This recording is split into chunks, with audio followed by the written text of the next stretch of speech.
So let's get this road back on the show. This is Talkaoke, the pop-up talk show. Everyone's welcome to come and take a seat round the table of chat. My name's Mikey. Let's get some names. What's your name? What's your name? I'm Matthew. I'm Louis. Louis, welcome, and everyone else is welcome to come and sit around come and have a seat. You can bring your coffee there. Be easier to put it on the table. Bring your coffee over here. You don't have to say anything if you don't want to, and that applies to you. You're comfortable there, I can tell. You look very comfortable. Okay, so what's your name? AJ.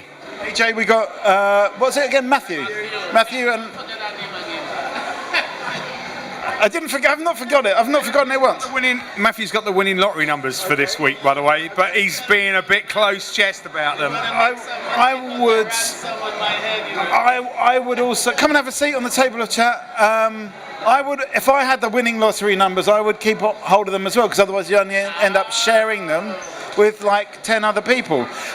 You ready to go in? I was just keeping it warm for you.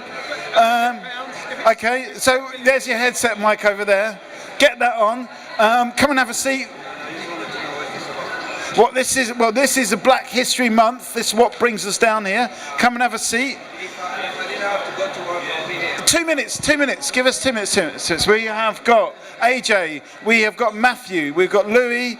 We have got Claudio. I'm Mikey, and we've got Ellen that's just about to jump in the middle, who is our host. I'm just the warm-up act. So you ready to go in? Are you ready? Okay, all right. Okay, I'll turn you up as well because I've got you down. Say something. Oh, hey, I haven't turned it on. Oh, yeah. There we go. Say something again. How's it going? Okay, so keep talking to. Yeah, exactly. So it's a good day. Is it on mute? Oh, that's because it's not plugged in. Okay, I'm still the warm-up act. Yeah. Oh, yeah. Whoa. Okay. Okay. Let me screw that in so we don't have any more. Okay, you ready to go? Ready, yeah. Okay, I'm going to turn you back down again. Okay, so we'll keep it warm. We haven't really got a subject yet. We'll see where it goes. Oh, I think that's mine. Right. Yeah, thanks. Okay. Thanks. And great. Let's get this going. okay, over to you, Ellen. Let's give Ellen a big round of applause. All right. Oh my. Okay. It's gonna go under.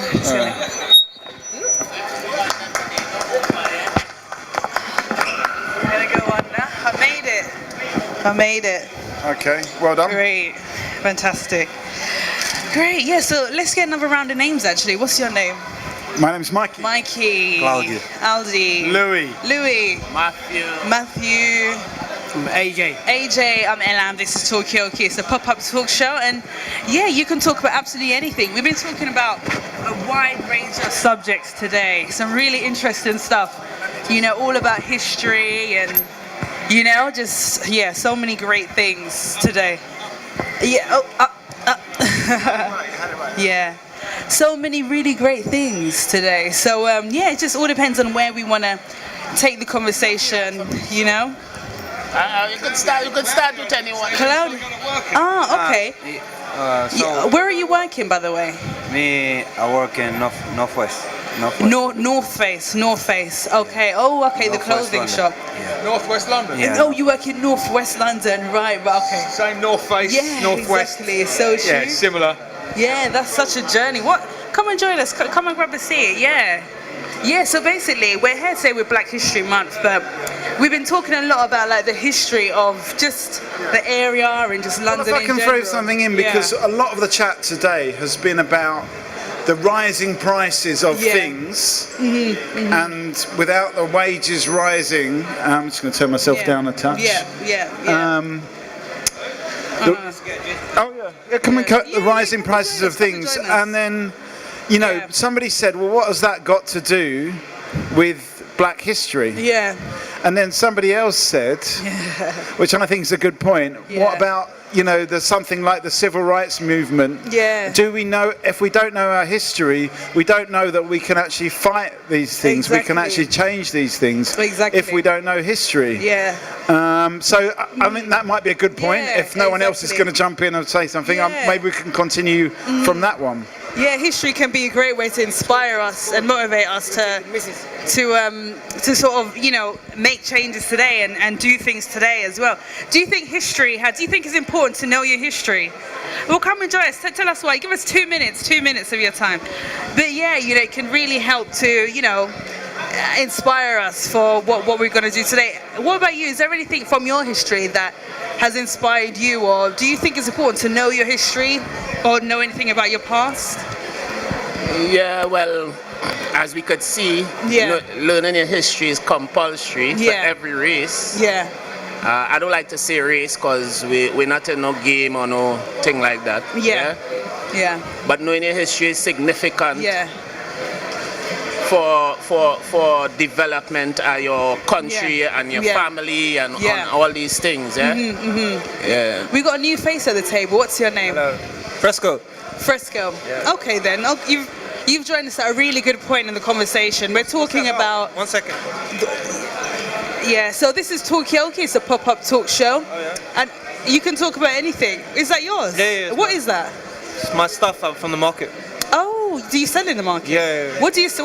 What do you sell in there? Come and join us. That's all. This is Talkaoke. It's a pop-up talk show. You can talk about absolutely anything. We're talking about so many good stuff.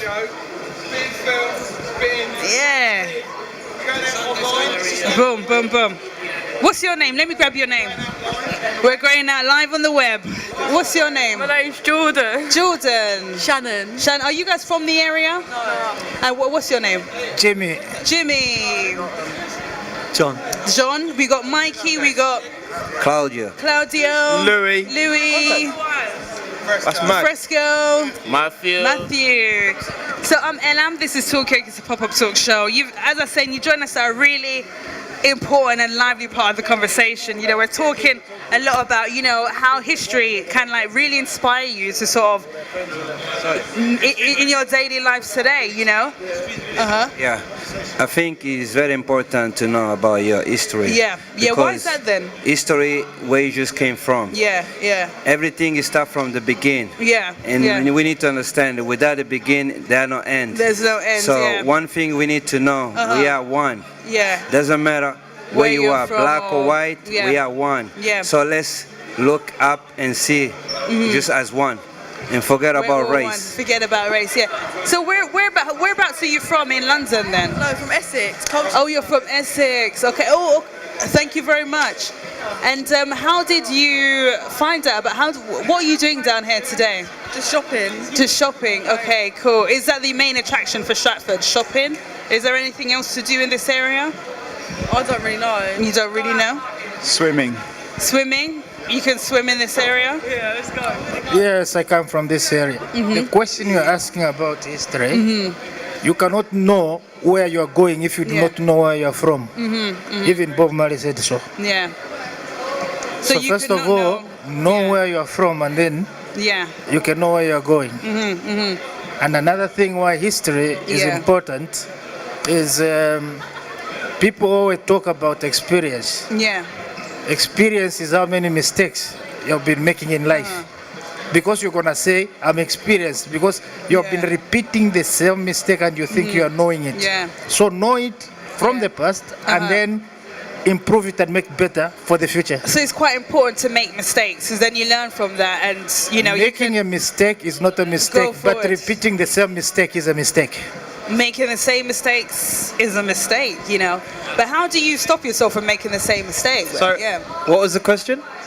Well, you know, this gentleman was saying that, you know, it's important to make mistake. When you make a mistake, learn from it, so that you know not to make that same mistake, and True. you can, you know, go. But forward. then we're creatures of habit, aren't we? Yeah. So if you make the same mistake, what's the differentiation between a mistake and a habit? Oh, what's the differentiation between a mistake and a habit? I think it's realising and admitting that you made a mistake. Yeah. You know, I saw in a film once someone said, "You don't make mistakes; mistakes make you."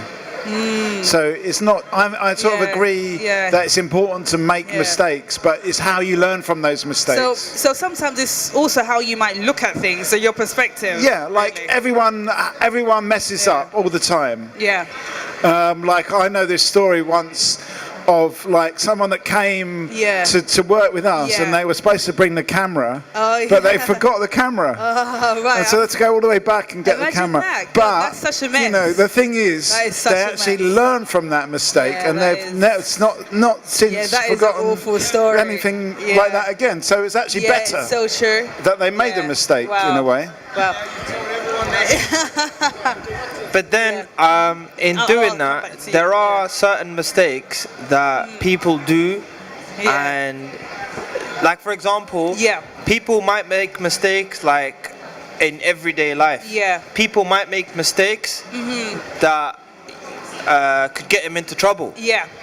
But then, let's say you do something that will get you into trouble, let's say within the law or with the law, stuff like that.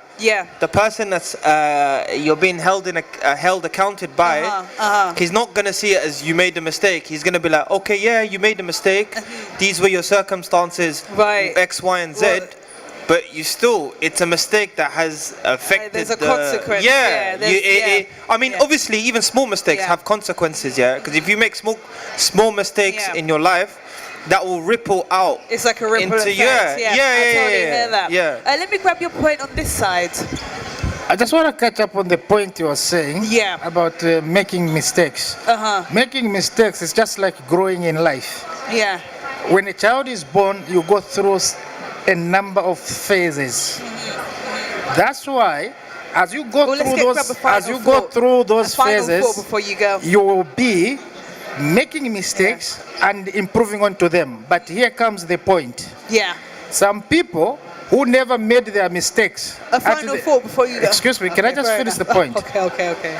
Some people who never made mistakes when they were teenagers, and then now when they are adults, they are making teenagers mistakes. That's why you hear people say, that man is an old man, but he behaves like a kid. Because the time when he was a kid, he never made those mistakes. Now he's making them when he's an adult. Okay, I see. So not everyone learns from their mistakes, basically. Not everyone learns. On the question of history, right? The way I see it, my opinion is that history is an embodiment of improvement and mistakes and solutions as well. Okay then. That is why they have a lot of museums all about for we to go and learn about the ancients' mistakes and improvements. Do you think there's enough museums? Do you think there's enough museums for us to learn There's from? loads of museums in London, but who is being edified? Who is being canonized? Who is being you understand? About Black History Month now, Black History is about for Black people to be. I don't say Black people because we're not black and we're not white, right? But that's the general term people use. These is experiences as well from history that we need to know, and getting the information to our people is really, really significant. How do you get information to people though? Like, in what ways? Well, the government have a part to play, and also the people have a significant part to play. One hand to clap. So we're all kind of responsible. And what you're doing here is a good part. A lot of people hearing and passing, and you sharing your information is really important. I'll come again with our next point. And what about yourself? What do you think about, do you think there's enough museums around for us to kind of... I think that's it's very important of museums to learn from history. But I think the biggest thing we need to learn from history is that the great civilizations throughout history, they prospered because of their religious and spiritual foundations. And all of these problems we have in the society at the moment, the crime increases, family problems. It's because God has been kicked out of this society. Do you think? Yes, because when I was a boy in this country, we didn't have all these crimes and social problems. It wasn't a perfect world. And so various studies show without a strong moral code, the society will not stand. It won't stand. So you're saying without religion, society falls down. Without universal shared values, which are relevant to all the religions, and the family is the centre of that. What are some of what Name me one shared value, you know, that you feel is living important. for the sake of others, becoming beings of true love. That's what all the core message at the heart of all religious teaching is, to become beings of true love through living for the sake of others. And if we all do that, we will solve all these problems. That's the philosophy that's in all the major religions. And this country has gone right down because since the 1950s, God has been kicked out of this country. And why do you think that is? And how do you think because politicians particularly have legislated totally contrary to those universal moral and spiritual laws. That's a really interesting point, actually. I mean, where I agree with you, I think is about it's a history, yeah. Where I agree with you is about we do need to have shared values, and those values should be about love and compassion. We talked a lot about that today. But I don't think you necessarily need religion or God to do that, because I think there's plenty of people out there that have got those values that simply believe in the worth of other people rather than you know, some of the, let's say, more historical value systems. I think in theory that is right. I think in theory that is right, but studies show it. The great civilizations throughout history prospered because of their religious and spiritual foundations. This country has been legislated against, and now we're reaping the rewards. We're reaping the rewards. Gosh, I can. Yeah, definitely. I mean, let me get around the names first. What's your name? My name's Billy Bob.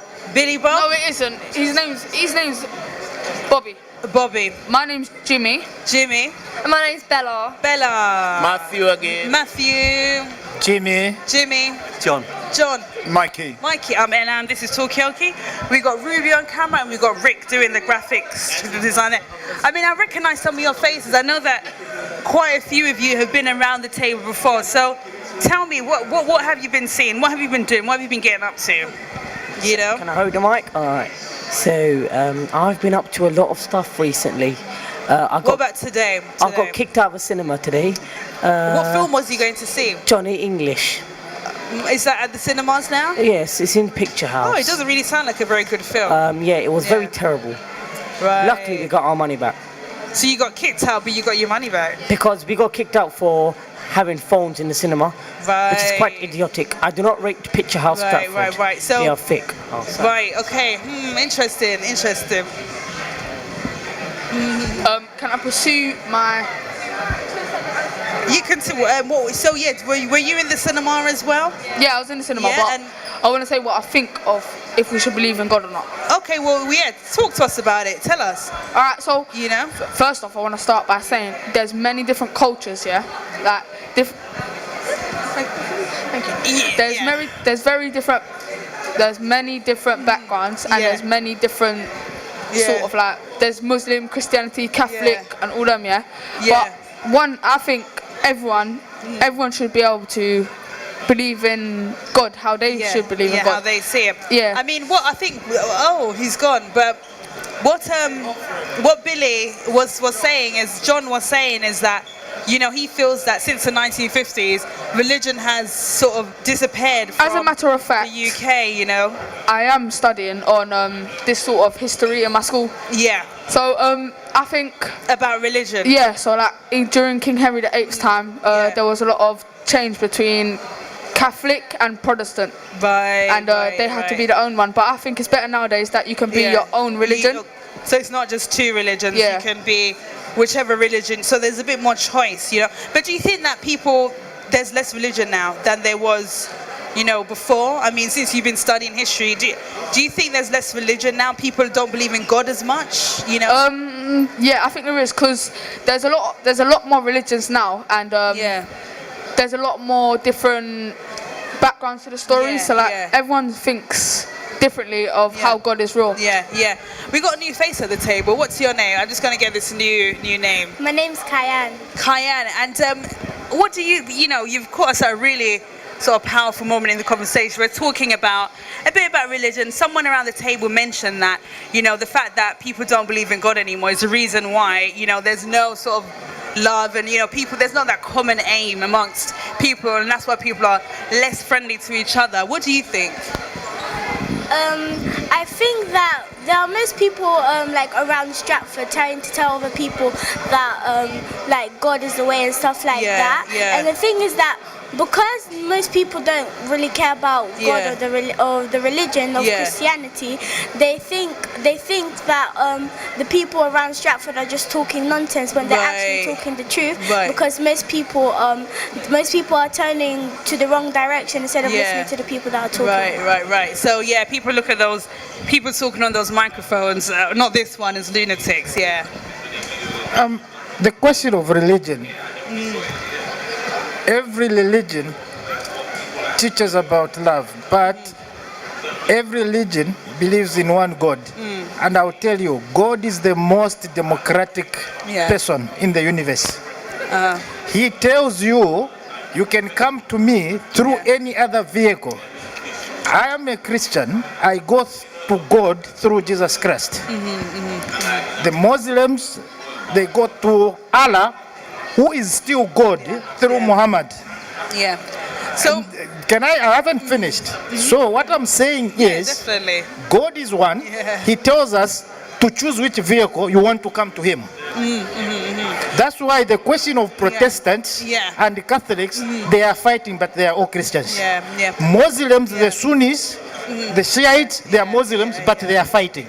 Why? He was talking about the 15th century there. I'm just gonna let me grab your point and then I'm gonna come to you. Yeah. So I'm a Muslim, as you may know, and not really. I mean. Oh, sorry. I thought you could tell by my face, you know. Oh. Okay. All right. So I'm a Muslim, and we believe in God. His name is Allah. So he is the greatest man. Well, not the greatest man. The greatest. I wouldn't call him a being. I would call him the greatest thing, because that's ever been made. So that's how you see that him. made this world. You see, he's a very nice, gentle, merciful guy. Do you think that believing in Allah has made your life, enriched your life in some way? Recently, I've been in a really bad place, and I've been praying to Allah. And Allah's been helping me through a lot of problems. He's been, I sense a signal between me and him. Right. Okay, I am his child. So he's helped to sort of guide you, through. And you had a point that you wanted to make, earlier. I'm just gonna grab as your point everyone and then talking about religion. Let me get final thought before you leave. Let me get religion, final thought before you leave. At the end of the day, religion was created to bring peace to the world. But obviously, with the corruption of man make religion corrupted at the moment. At the end of the day, people want food, clothes, and shelter. They don't want to be going to church and putting collection day after day, year after year, and no improvements. So religion is, as the young guy said, which is really makes sense. Everyone should have their own way of giving homage to the Creator. And this God thing, we have to deal with that. Cause as you say, you don't deal with God, people watch you, you're evil. Who is God? God is a man? Could God be a man or a woman? Isn't it not just like masculine and feminine energies? So it's a bit like what you were saying. God, you can't put, and there's what man do. Man come and put God in a bracket and give him a name when it's a universal energy. So small man, it's good to know that the youths and them thinking like this. It's good to know the youths thinking like this and continue your so everyone's researches. got their own kind of relationship and with their God really. I just want to get a final thought from you guys before you leave. So personally, I think there are many thoughts and theories on many different religions. So there's lots of biased opinions. No, I'm Christian. So for example, like Christianity, there's many beliefs about God. So they say you. Let's get a final thought before you leave us. Continue. I know, innit? It's not all about you. You know God. All right, so continue. Don't be distracted. No farting. Don't be distracted. Okay, so as I was saying, I think. So you were saying that many people they have different theories about their gods. Even in Christianity, people think differently about their gods as well. What do you think about gods? Is that something that you believe in? Do you have a connection with a god? Personally, I do believe in God because I was going through a very, very rough time. Yeah. And I would not say pray, but make a kind of communication with him. Yeah. So, but it pulled me through that rough time thinking that there is someone up there looking out for you. Yeah. So it's good to know that there's some kind of energy that exists. What I want to know is how come, like, you people of a certain age, I don't know how old you are, a bit younger than me anyway, are going through these rough times. How come it's so rough for you guys? That's what I would like to know. Yeah. So what is it? Maybe I'll get your opinion since you haven't, said anything, and you as well. Come on. Yeah.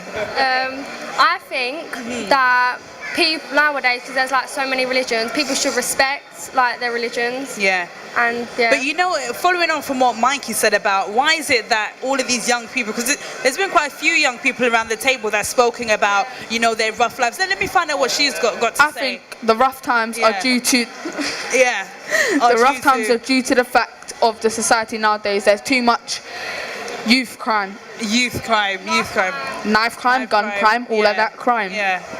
So you think that that's the reason why there's so much, it's challenging for young people now? Yeah, there's too many like knife crimes and gang people. And have you witnessed any of this? Have you experienced any of this yourself? No. So what makes you feel that is, a challenge or a fear? Because if you haven't experienced it, where's this coming from?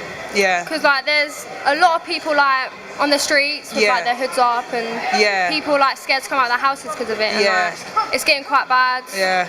So it's having an effect on people's mental. People are scared to come out the door because it's like getting bad. Really. Yeah. Gosh, I mean, I guess the question is what can be done about that? But let me open it up to the table anyway. Let me open it up. Thank you. I know your friends like you gotta go. I just want to say I've been I'm just gonna grab I didn't want to like bait out my life, but I was at knife point once in my life and it tore me apart. I did terribly get stabbed when I was 14 years old. I'm 16 right now. Yeah. I was in hospital fighting for my life, but I prayed to God and God gave me will. Yeah. And I just need to go, but thank you. Religion has been corrupted by man. That is where the corruption of man comes in. In the beginning, we are all created in the image of God. But because of the corruption that we are talking about, that is how now we get differences. So because we've got a visualizer here, we could get him to visualize what Adam and Eve looked like. Yeah. What should he draw? Or is it impossible to draw what Adam and Eve look like, the original human beings? The original human beings. Yes, that could be a really great thing to visualize. What does God look like? Do you believe in God? What does he look like? Do you believe he's a reflection of all of us? Yeah. As we talking about God, God, as they say, God, you picture a man sit down up in the sky on a throne, with a king, a crown on his head. That is what people think is God. Yeah. That is the image that's coming to everybody's head. Yeah. But if let me say if that is true, right? Can God govern the whole universe by himself sitting there? He would have a government, right? As on earth there's governments, right? Let me put it in that way. He have subordinates. He would have the subordinates could be the moon, the sun, the star. That give us information that we're not aware of. So you're saying there's not this one person up there, there's like a group it's of not people. even a person, ma'am. Yeah, it's not a person. It's an energy. Yeah, it's not a person. It's a masculine and feminine energy. Yeah, because you have masculine and feminine in you. That's why you could get certain people going over to. I don't like to say gays, but I don't know that next word, right? But that's why certain people go over and have feminine characteristics. So that is the image of God you might be talking about. The characteristics of man, not an image like. Yeah. I hear that.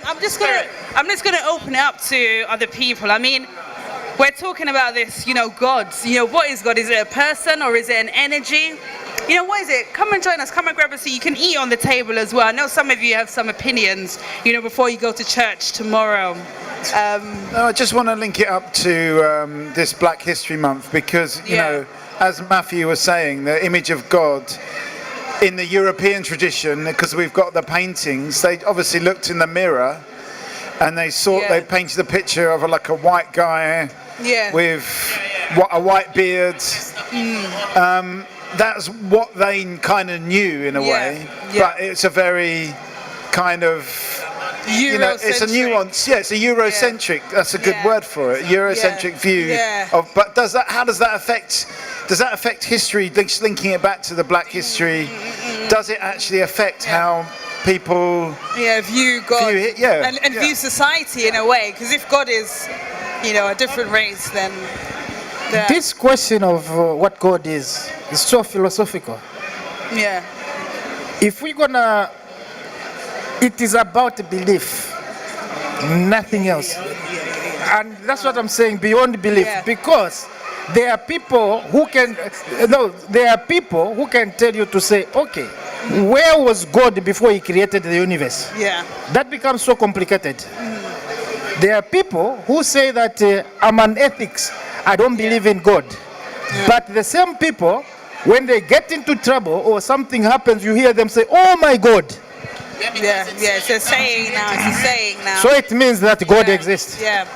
Yeah, so it's a two-way thing. Your dad coming here, it improved his life, and my little chance to talk. I really appreciate this. Why statues? Yeah. They cost so much to make, to erect, and to maintain. Yeah. In the newspapers, the daily news, we can have a column. Yeah. Where the photograph of one or two or three people could be put to educate the nation. Right, okay, so you're saying why invest money in statues when you could use that money to just educate people instead? But you could just, a column will do, and you'll see the photographs, and you could remember by photographs, but this is Sir Winston Churchill, he did this or that. Yeah, but then that's plenty. Do you think enough people will see that statue? I suppose with statues, maybe people, I think that's a good point. Do we need statues? When we were talking here, we talked about museums, why museums are important. Museums are important for us to keep our history. Yeah. A statue also is important for us to remember our history. Yeah. So it is okay. Can I, when it comes to expansion on the cost, anything that is cheap is not worth it. So if somebody says, "Come, this is for free," then it's for. Don't go for it. The thing is, I suppose. But then. Yes, if you keep. No. I'm not saying the price is monetary. My price is not monetary. But the thing is, I guess the reason. What do you guys think? Do we need statues? Is there any point in having a statue to, remember, document our history? Does it cost too much money to have statues? I differ a bit about the statues. I talking about the Windrush, right? Yeah. What's so ironic about this Windrush thing? Yeah. These people here for what? 50 years, 40 years? And you know what they're doing? Yeah. They're giving them what? Leave to remain, not citizenship. Yeah. After 40 years, leave to remain. Yeah, so you still have to go through a long process, pay money, about £3,000. Yeah, it's disgusting. Probably not you, but certain people in the Caribbean, they have to do that. That's the information. I think a woman actually died recently. So it's all of the trauma in relation to that whole. That was my point, but anyway. No. So yeah. Can I tell you one thing? Yeah, definitely. Indefinite leave to remain. Yeah. I'm a Zambian by birth, but South African by naturalization. Yeah. I came here as a school teacher. Yeah. As a what? Sorry. School teacher. You are entitled to indefinite leave to remain in the country after staying for 5 years. Yeah. And after they give you the indefinite leave to remain means you can live in this country as long as you wish. Yeah. I've got it myself. I've got it myself. Hold on, I've got indefinite leave to remain. I want to explain. No, let him explain. Let me explain. Yes, indefinite leave to remain. You can remain in the country as long as you can. You can travel abroad and come back, but you cannot go out of the country for 2 years. Right, okay. Once you go out of the country for 2 years, then you lose it. And then once you are given indefinite leave to remain, after 1 year, you can apply for British citizenship. The problem is to apply for British citizenship is £1,000. Wow, £1,000. No. That costs quite a lot of money, isn't it? I came here at the age of 3. I came here at the age of 3. And I have my naturalization papers. In 1986, I was given the freedom of the City of London. Wow. What does that mean? The Guyanese embassy threw a party because Guyanese boy done well. Wow. For me, I couldn't give a shit. I couldn't care about whatever it was. We were talking about statues. Who needs a statue?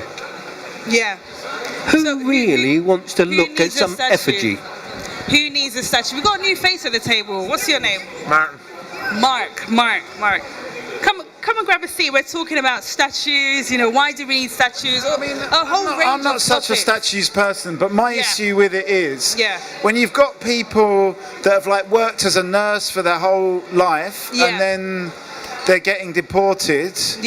Or you've got people like this woman that took her own life recently, who's worked for the country her whole life. It's because these people are not valued, and I don't think the statue is the best way, but we're not valuing people that have contributed to our society. And that's the problem. That's going back here. That's why we've got, I feel, Black History Month.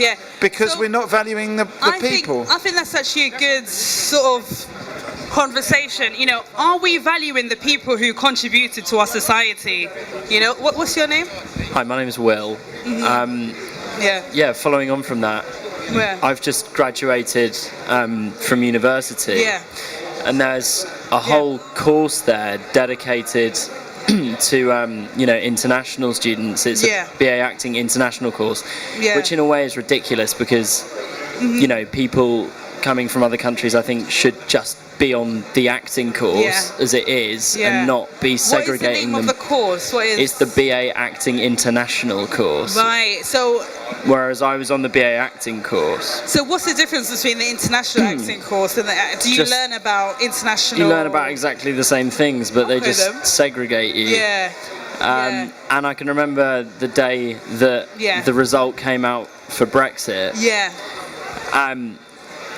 And the school was just in absolute mourning because all of these amazing people who are coming to the country and enriching basically our society and bringing so many new ideas and they're bringing so many things to the board. That is never going to be happening from now on. So you think that after Brexit, all of these people from abroad, they will no longer be able to sort of come. Oh, come, Fatu. Yeah, come and join me, Fatu. Come and grab a seat. You kind of looked at me. We made eye contact. So you're saying that after Brexit, there's not going to be an opportunity for international students to. Oh wow, thank you. That's so kind. Oh, that's so kind. There's not going to be an opportunity for international students to come and contribute anymore. And can I ask, what was the name of the university? It's the University of Essex. University of Essex. Yeah. But I think that goes on from what this guy was saying, which is that we're not celebrating or valuing an international input, and therefore not recognising at what point that becomes a national input and at what point these people become part of Britain. So you're saying, why segregate those stories? Exactly. Why segregate It's part of our whole history of, if you are a British citizen, it's part of everyone's history. Exactly. And I think people don't know what their history is a lot of the time. That's what somebody was saying around the table, actually. We've got a new face at the table. What's your name? My name is Fatu. Fatu. And right now, this is Talkaoke. My name's Ella, and this is Talkaoke. We've been talking a lot about, history and the importance of knowing the history of whether that's local history or your personal history, and what, how does that inspire or contribute your daily life? And also the topic now is that, do we really value the contribution of international people, in the UK? So I don't know if you got any thoughts on that, or... Also, it's about what the UK is. Going back to the Olympics, I remember I was chatting to some parents of a friend of mine that's from Tunbridge Wells, and they were like, "Oh, I can't believe they've got this girl holding the flag, and she's not properly British." Meaning that she wasn't kind of white enough. Let's be honest. And it's when you got people like that in Tunbridge Wells that don't understand Britain as as a country that contains people of all different colours, it's because there's people are not valued or not considered to be in their eyes, not here, maybe in Stratford, but in their eyes it's not considered to be part British, of the country.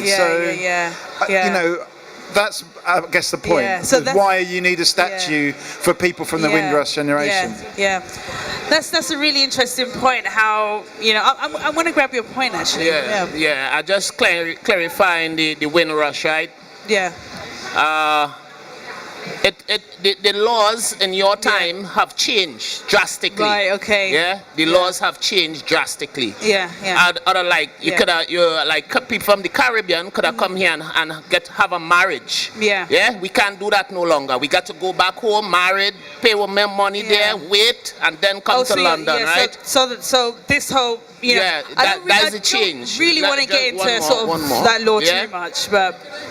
And what has changed again is that the leave to remain. You can't stay here as long as you want. After 5 years, you got to. If you don't do what you need to do, you got to go. Yeah.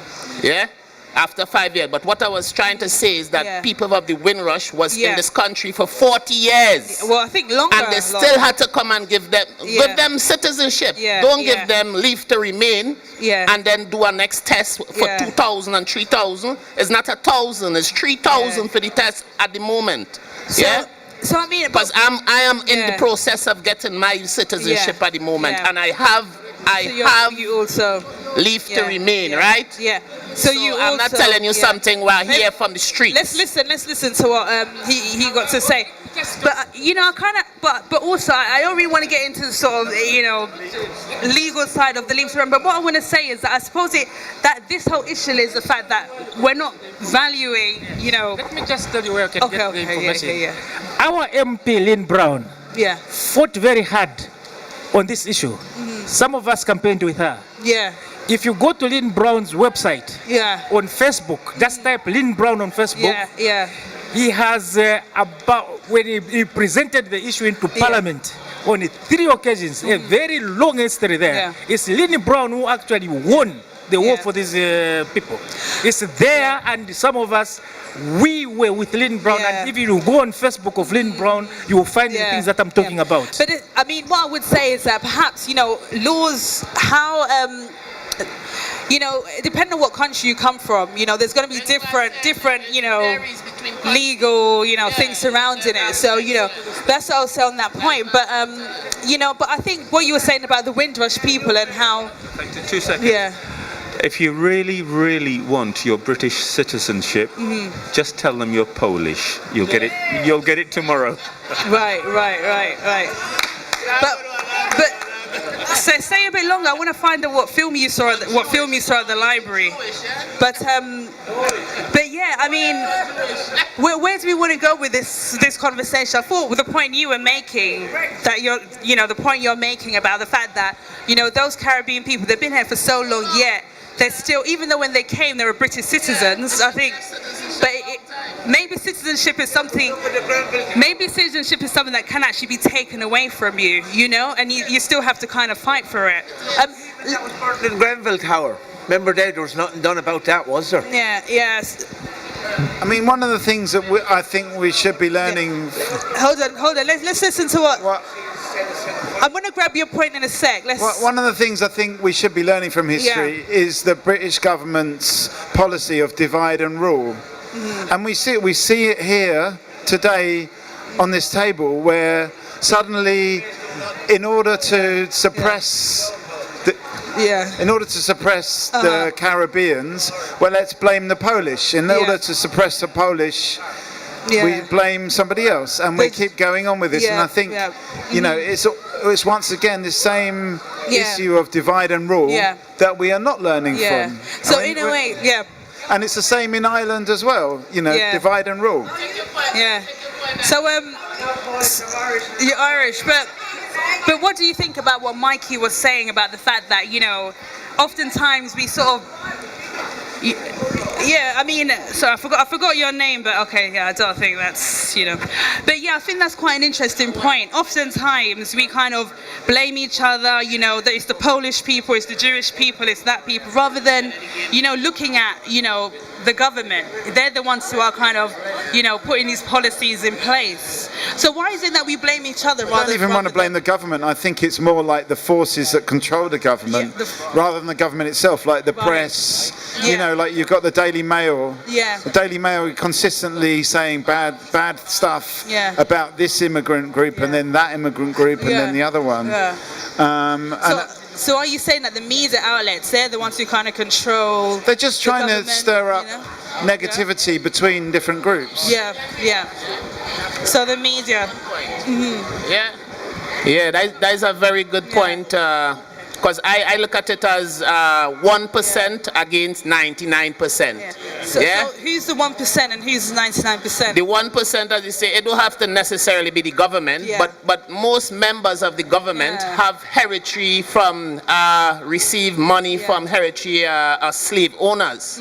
And they want to keep that for themselves. They don't want to part with their riches, obviously. So they have all of us as pawns on the table. So you're saying, so there's a small amount of people. It's a small amount of people, because they know the science of controlling people's mind. That is why they give you news with filtered down information that we don't even care about. So they're the ones who might be, funding a lot of these media outlets. I mean, Fatou, do you have any views on anything that we're talking about, on this table right now? Maybe with reference to the Windrush people and how they should gain citizen. I think they should gain citizen because obviously they've been here for quite a while, like you said, 40 years. And I think they have the right as any other person to gain citizenship because they've been working for our economy and everything and helping our economy. I mean, in a way, I think let me get your name actually. Let me get your name. My name is Nofal in Talkaoke. And do you have any opinions on anything you've heard around the table? I've heard you talking about Brexit. Some people they not happy, some people are happy, but the problem is that the people that they campaign for. Let's get involved with the conversation. The people that they campaign for leave the EU. It wasn't really not enough information to explain to that people they voted to leave. So no, maybe we're going to pay the price as I see. So I voted Remain because we would like to stay with the EU because of integration, for the open the barriers between us. But I see we pay the price. You see the pound sterling is getting down. We got a lot of conflicts about the north of Ireland, about the borders. There's a conversation, a hard conversation about no deal or deal. So you're saying we're now seeing the impacts of Brexit, right now, and okay. You see, the question of Brexit, especially for Londoners. There are a lot of nationalities. That are in London. And there was a research that was conducted by a university, but I'm not going to name the university, that came out with the conclusion to say Polish has now become the most widely spoken language in London. And then that has created problems with certain nationalities and the home country. So do you think that goes again with a bit like what Mikey was saying, how sometimes, whether that's a media outlet or university sort of finding that sometimes these things are put out there to sort of divide people, I feel sorry, like my grandchildren, they're teenagers, 18, 19, and coming up to 20, and they are really frightened of what is being said on telly because we didn't know any of this. As I say, we were loving, hippie, sort of like, everything's going to be happy, hunky-dory, love a melting pot, all get together. But now for my grandchildren, they're really worried about their friends. They've got friends of every nationality, and they've never thought of anything different. Now they're being told to. Ain't they? They're being told, don't love your neighbour, which was love your neighbour, wasn't it? And it's all to just put each other against each other, isn't it? Yeah, so it kind of goes that, it kind of, earlier around the table we were talking about the fact that, a lot of parents, they really work hard to sort of bring their children up well, but sometimes society can have an impact on how your children, view different people, so... I just think, my great-grandparents came to this country from Eastern Europe on one side of my family. They couldn't speak English. They had to learn as they went along. They probably faced discrimination in the East End. But that was that's the history, in my view, that's the history of London, the history of Britain. Is about these people coming, not just from Eastern Europe, but from everywhere. And actually, there's a struggle, but by and large, they're made to feel welcome, and they're part of something bigger.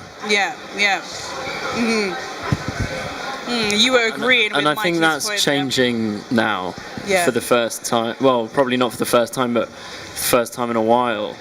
I look around London at the moment, and I'm originally from up north, and you don't see the same amount of like diversity that you see here, and I'm like really worried about what London will look like in another 60 years time, because I don't think it will be such a like hotbed of diversity and like multiculturalism that it is today at all. And let me get your point. London hasn't got a look in 60 years. You've been living here for 60 years? No, not far. But you're sitting here with someone who knows there won't be a London in 60 years. Possibly not even 6. Not even today, because there's a devastation about to hit us with no warning. No warning. Yeah, and what is that devastation? A major catastrophe. It's not far from the coming of the Lord Jesus Christ. Now, one thing more I'd like to say. I was here since 1961. Even if, some people say, you don't look at it. Okay, but I am. And it was £3.75 a week. Today, people are not getting £3.75 an hour. So, £3.75 a week. When I got a job for £4.08, I felt good. And me and my friend walked the street, and we were celebrating. So excited. And we planned at the end of the week we're gonna go to the chip shop. Friday. And how much was a portion of chips back in 1961? So something like that. About how much? About the peas would be about 5p. Oh wow! It's not a lot. So it was cheap and cheerful. Still quite cheap and cheerful. So that's a really interesting point. I mean, you think that London will be quite different in 60 years' time, but how can we, we a lot of people have agreed around the table that what's nice about London is all of the different people you sort of see when you're, out and about. But I mean, how can we kind of document, this part of all of these different histories? Some people say that we should that should be done through statues. However, a lot of people say that perhaps we don't really need statues, or why don't we bring some of the archive centers into places like this? Why can't we occupy some of the empty shops with libraries and things that sort of show the past? How can we document this? Do you two young people feel worried about what Brexit's doing to the country? Yeah. I do, some of my grandchildren. Yeah. And you look very young. I mean, one thing that I think a way of documenting an accurate representation of British history is by changing the school curriculum. Because I was taught consistently about white history throughout the whole of my education, and we weren't taught about like an enormous part of like what it is to be British. We were just taught about like, and that's reflected in the statues all over London. In London it is basically just statues of white people. When you were living up north, did you ever have like Black History months and stuff like that? Yeah. They don't know what that is, and that's not their fault. That's because it doesn't reach further. Like a lot of these things are very, for instance, Black History Month. I don't think it intends to be, but it's probably far too like London centric. It could do with branching out. Because I think it's the north of England does not feel remotely connected to the south. What you were saying about changing the education, changing the curriculum. What kind of things would you like to see in the curriculum? If you had the power to sort of put in a new subject, what would that subject be? I think it would just be like what happened like in history. For a whole demographic that I'm, to be honest, pretty ignorant about. But I suppose it goes back to what a lot of people are saying. You had a point. I think it is very important that as British, we know the history. Okay, the more we know the immigrants who came to London, we settled here. I've been here 13 years now. More I know about UK British, who actually was in India, and how they ruled India for over 200 years, or in Africa. Do you know that much? You born here, born you're British. I migrated here, now I'm British citizen. But how much we know, we came from India, we came from Caribbean country, Africa, or other parts of the world. Basically, as an African, how African people know that how they was ruled for hundred of years. As a British, do you know that much? If you don't know, that's the shame, I would say. You should know more than how we know. So you're saying, as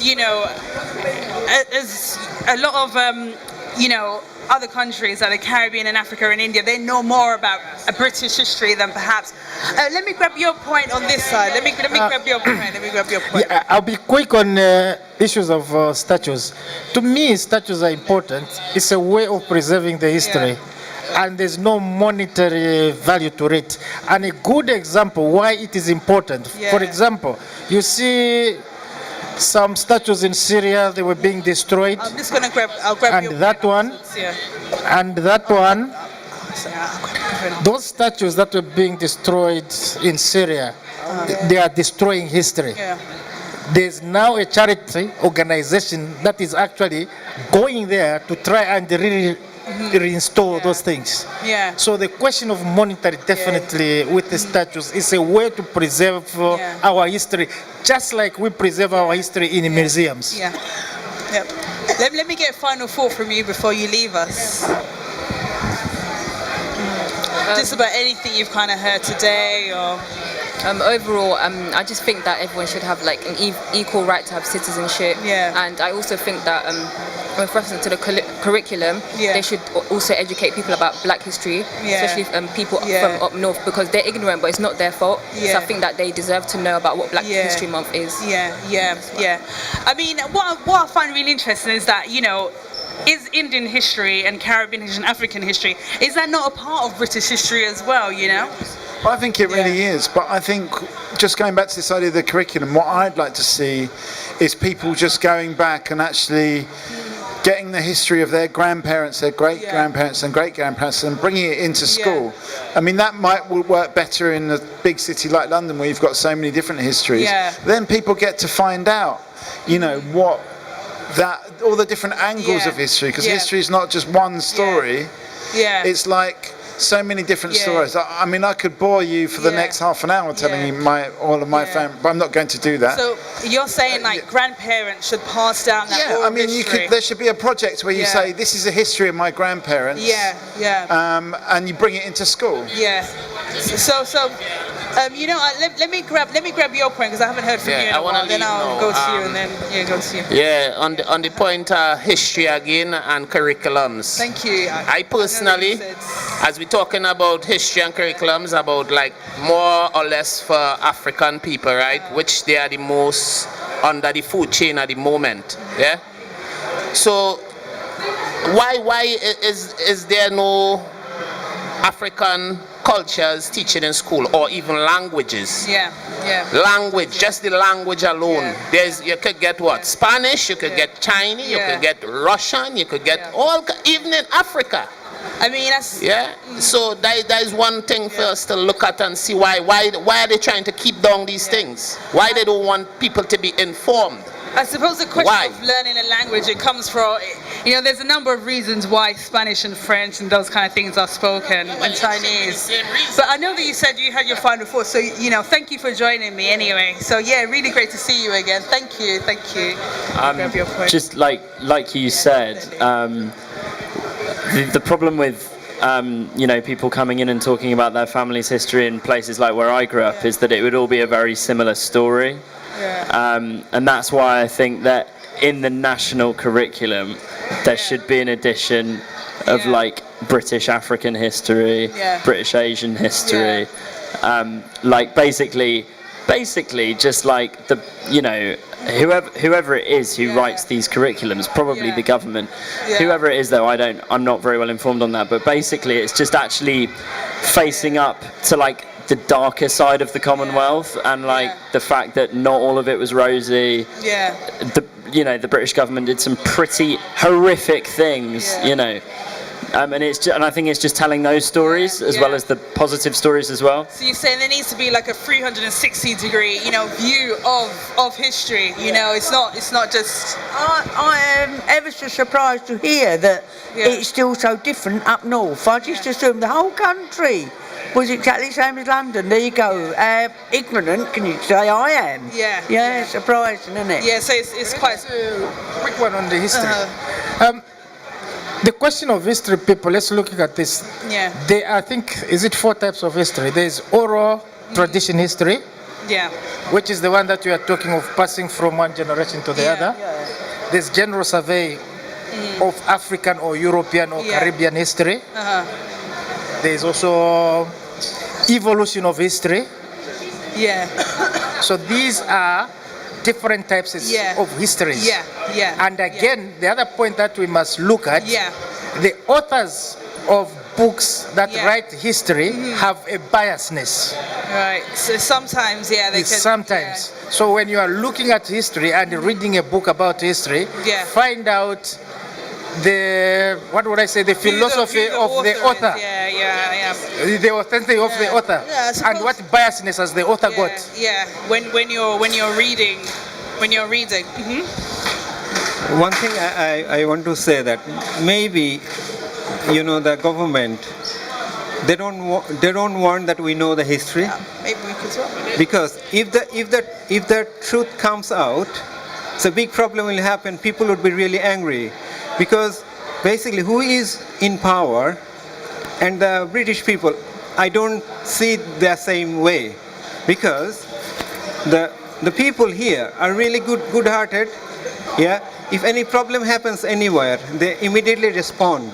Yeah, they want, like, people have rights, security, you know, they always support them. But the government, I'm not talking about present government. What I'm saying that on different times, maybe centuries ago, slowly, yeah, in different times, how they're ruling us, how they're thinking, and how people thinking are totally different. This is a big example what we can see now at present because of Brexit. Right. Okay. Yeah, they gave us a view that if you have Brexit, you have this security, you have like NHS, you know, will fund you more, education, this and that. End of the day, actually what is happening? Did it get better? No. We are not getting any better service. We are not getting any better health service. We're not getting any better education. I know there are a lot of European funding here. A lot of European funding here. People are getting short courses or long courses. Right. When we will go out, the Brexit will happen. We will lose all that funding, all that services. Yeah. All the research as well. Recently in newspaper it came that one of the research they're going to lose, like in the cancer, they want to give the drug. They're going to lose it because of the Brexit. Right. One more thing I want to go back, like why they don't want to know the history. A very 1 minute I can tell you. Britain came to India like 250 years ago. That time we were fully food sufficient everywhere, like people was really rich. We were based on totally on agriculture. We had a lot of food. Britain came to India, they have a lot of food, more food than Britain itself. They came for trading. As a company, first company came, East India Company, came to India. Then the government took over East India Company, and they entered India and they started doing the divide and rules. I know only 5,000 soldiers, British soldiers, defeated 50,000 Indian soldiers. That's the way they actually slowly captured India. So if you know the history, you will not like it. Go about in India, in Africa, blood diamond. Research about blood diamond history, what they did. What the Africans got from the diamonds and what the British they got from the diamonds. I don't want to tell the whole story, but it's a very, very sad story the movie came. And it's, It's divide and rule never been good. So you know, one more thing I would say, as a united Europe, as a united, we are getting all the benefits. We are strong. The Europeans come here, we go to Europe, we are strong. I have my personal business, I see how my business is strong when European people are here. Now we are in a bottom level. All the business are in bottom level. All the business losing money. Okay, the jobs would be losing. Everywhere people will be suffering because the money is going. So the people are not coming with anymore. Brexit, there's going to be a lot of losses. We're going to lose out on the skills. We will lose a lot of things. We'll lose money, financial sector, we'll lose the research, everywhere we'll lose. In all aspects, because think of 26 countries, what they can do the research or where they can invest.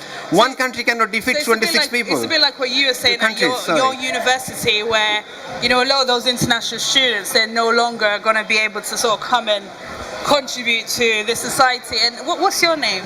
Oh, I'm Sam. Sam. Oh, let's get final thought from you before you leave us. I think I've said everything I need to say, but yeah. Fair enough. Well, grab one of our cards and stay in touch. Stay in touch.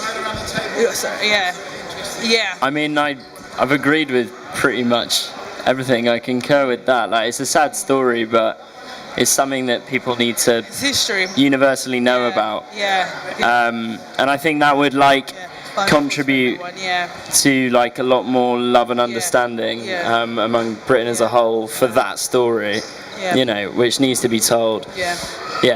That's what I'd say. Well, thank you very much. Your contribution has been very much valued. We're going to be here tomorrow as well, but you know what, you've come at a really great time and a really not so great time, because we're just going to grab some final thoughts from everyone around the table. But we will be back here tomorrow at 11 a.m. So I know that you sort of just came in the conversation, but any thoughts about anything you've kind of heard today, over the last? See you later. Thank you. for over the last few minutes? I'm actually just honestly here just to listen. I think I get enough time to do talking, so I'm honestly here to listen. So and why you just listen? Is this, have you? Okay, so you said that you talk enough, so you just want to listen to other people's point of view. Is fair enough. And what were any final thoughts? Yeah, my final thought is a song with Bob Marley sing, right? Yeah. Until the philosophy which hold one race superior. That is actually a speech. In 1945 in Geneva Conference from Haile Selassie, right? He say, until the philosophy which holds one race superior than another, until that day, there will always be war, until the philosophy that hold one race superior than another.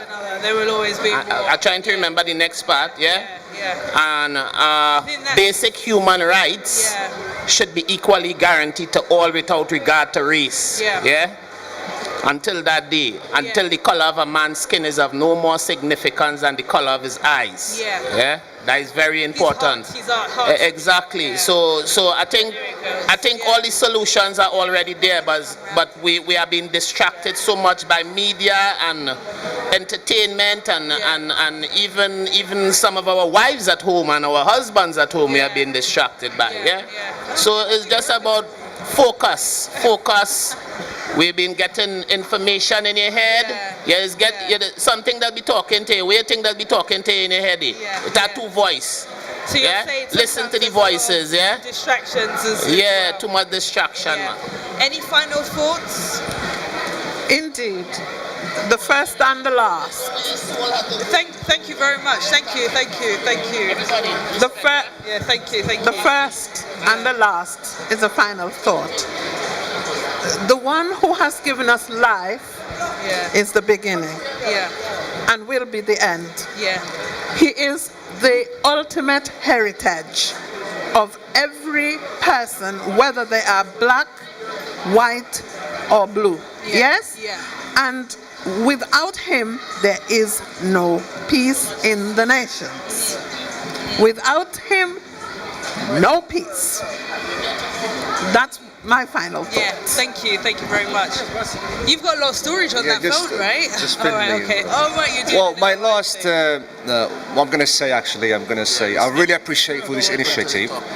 It's a way to get people away from Facebooks and chatting on Facebook, so to the reality. I like this initiative to get people connected, sharing their ideas, problems about the government, about the policies, about the manifestos.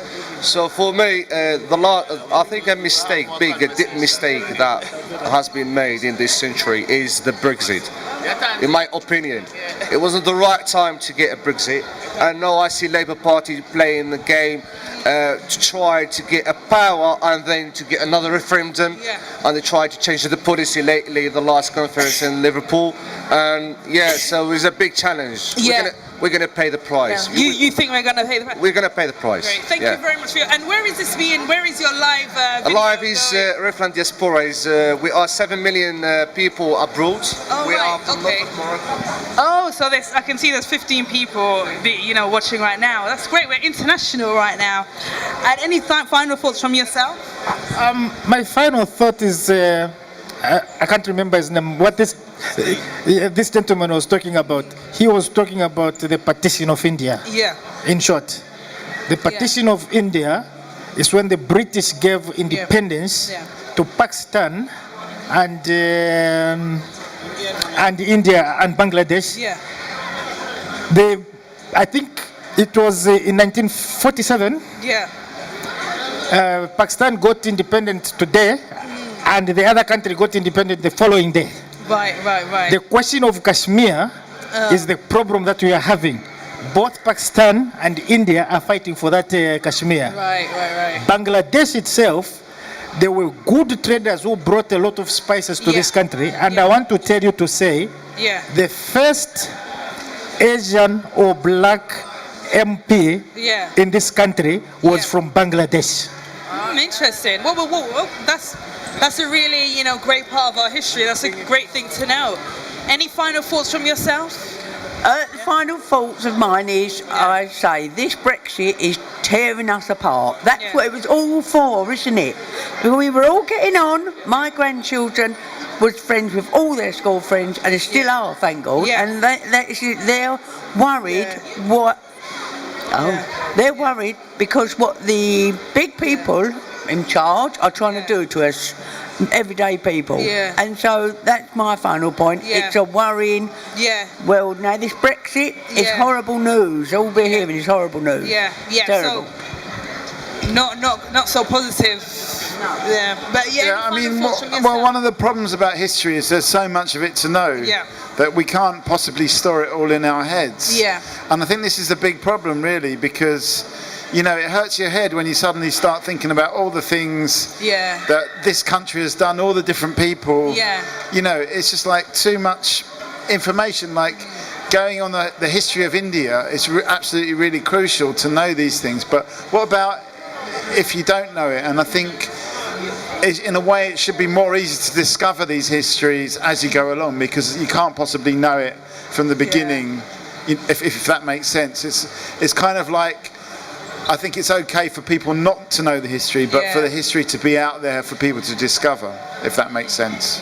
So maybe that's something that we should actually enjoy rather than fearing. We should enjoy being able to discover some history. Thank you very much. We're going to be here from 11 a.m. tomorrow. I want to say I have a lot of European neighbors. We've been together. We've been really, really happy. You know, we used to visit each other. They used to come to my house. My children used to go to their house. It's not a really good idea. Okay, it's not a good idea. We were going to Europe. Think about in holidays. You just buy a ticket and you go to Europe. Now, after Brexit, you can't just buy a ticket and go to Europe. You have to apply for visa. And you can't say that we're going to get the visa on the same day. It could take 1 week. You have to go through immigration. Okay, you need to wait on the long queue. And all the checks. Then you will go to Europe. And could be you will be paying for the visa as well. It's not going to be free anymore. Okay. So I suppose, that's why a lot of people are getting in their European holidays now. Exactly. European people used to come to London. They used to enjoy. You go to London Bridge, you go to Waterloo, you see how many European people are there. They're coming there, they're enjoying there. Now, actually, the government is pointing us, dividing us, that okay, it is better to get separate. But they're not telling the truth of staying together, sharing our love, sharing the family values. So it goes back to what Mikey was saying about, sometimes the government, their whole vibe of basically dividing people. Exactly, it helps each other. How you control the border, how you will control. They are big, Europe is really big, and you are such a small country. Can you control the border? You can't. I hear that. Another thing is, like when we are coming out of Europe, do you think the Britain will remain as a Britain? That is actually more scary? Time will tell.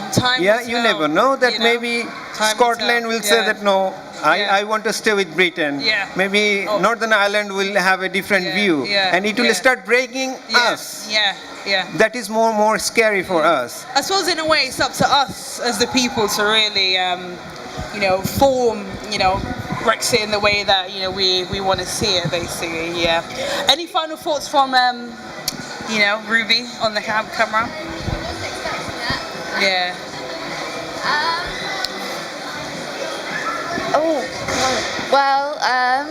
I guess actually I've been thinking that I want to educate myself a bit more about history, because it's a long time since I've had a history class at school, and obviously what I was taught was hugely but with the same Western bias, and it would be interesting to have a look, maybe go and learn in some other countries for a bit. It'd be interesting.